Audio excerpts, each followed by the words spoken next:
முதல்ல உன் நெட்வொர்க்ல இருந்து கழட்டு வெளியே போறதுக்கு நாடுகிறேன். சுதந்திரத்தின் ரேஞ்சுக்கல்லவா கொண்டு போய் விட்டார்கள். எனவே இது காதல் போன்ற சில்லறை சமாச்சாரங்களுக்கு உட்படுத்தப்படுகின்ற அளவுக்கு மட்டமானவன் அல்ல முஸ்லிம் இளைஞன். உனக்கு அது வேலை அல்ல.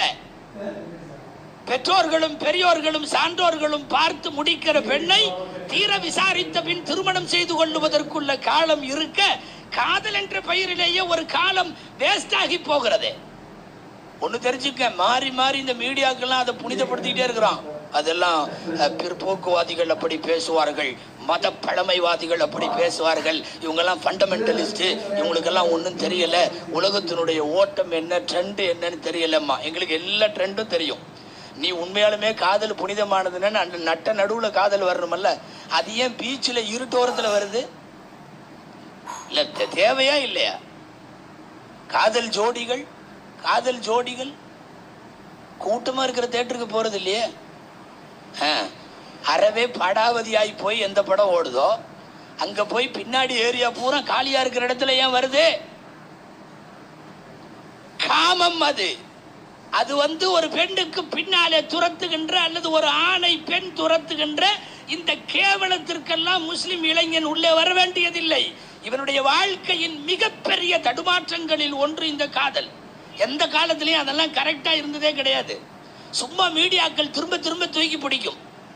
அப்படி செய்கிறார்கள், இப்படி செய்கிறார்கள், இது எதிர்க்கிறார்கள், ஊர் எதிர்க்கிறது, மதம் எதிர்க்கிறது, இதையெல்லாம் மட்டுப்படுத்த வேண்டும், கட்டுப்படுத்த வேண்டும் எல்லாம் பேசுவான். ஒன்றும் இல்லை. இதெல்லாம் இருட்டிலே மாத்திரம் தொடுவதை தடவுவதை பச்சையாக சொல்லுவதென்றால் சதை மோகத்திலே நடைபெறுகிற கூத்தே தவிர வேறொன்றும் இல்லை. பிப்ரவரி 14 என்கிற காரணத்தால் நான் இந்த செய்திகளை சொல்ல ஆசைப்படுகிறேன். வரலாறு முழுக்க காதலிச்சவனுக்கெல்லாம் வேற பேர் உங்களுக்கு தெரியும். லைலா மஜ்னூனை பத்தி, மஜ்னூன்னா பைத்தியக்காரன் அர்த்தம் இல்லையா? அவன் பேர் நல்ல பேர் கைசுன்னு இருந்துச்சு. அவன் என்னைக்கு இந்த பொம்பளைட்ட பின்னாடி சுத்தினானோ அன்னில் இருந்தா வேற மாதிரி ஆயிடுச்சு. மிகச்சிறந்தவன் அவன். ஹிஜ்ரி 400களில் 4வது நூற்றாண்டில் ஹிஜ்ரி 400களில் வாழ்ந்த மிகப்பெரிய பல மார்க்கத்தினுடைய மூத்த பெரியவர்களை சந்தித்தவர் அவர் கைசு. சமயங்களில் மூத்த உலமாக்களுடைய சபையில அமர்ந்த ஆலோசனைகள் எல்லாம் கூட தந்திருக்கிறான். என்னைக்கு வேஸ்டா போனான் தெரியுமா? இந்த மாதிரி சுத்த ஆரம்பிச்சதுக்கு அப்புறம் தான். கடைசி வரை வேஸ்டா போய் அவன் மரணம் கூட மர்மமாக முடிந்தது என்று தானே வரலாறுல இருக்கிறது. அவன் இன்னைக்கு வரைக்கும் சரித்திரத்தில் அவன் நிலைத்து விட்டது எந்த பெயரில் தெரியுமா? சொந்த பெயர் கைஸ் என்ற பெயரில் அல்ல. அவனுடைய ஊர் உலகம் பெண்ணுக்கு பின்னாலே சுற்றுவதால் அவனுக்கு வழங்கிய மஜ்னூன் என்கிற அந்த பட்டத்தோடு. உண்மையாலுமே அது மஜ்னூன் தான். இது ஒரு விதமான பைத்தியம். அருமைநாயகம் ஸல்லல்லாஹு அலைஹி வஸல்லம் கூட அப்படி ஒரு வார்த்தை சொல்லுவார்கள், அஷ்ஷபாபத்து ஷுஅபத்தும் மினல் ஜுனூன்.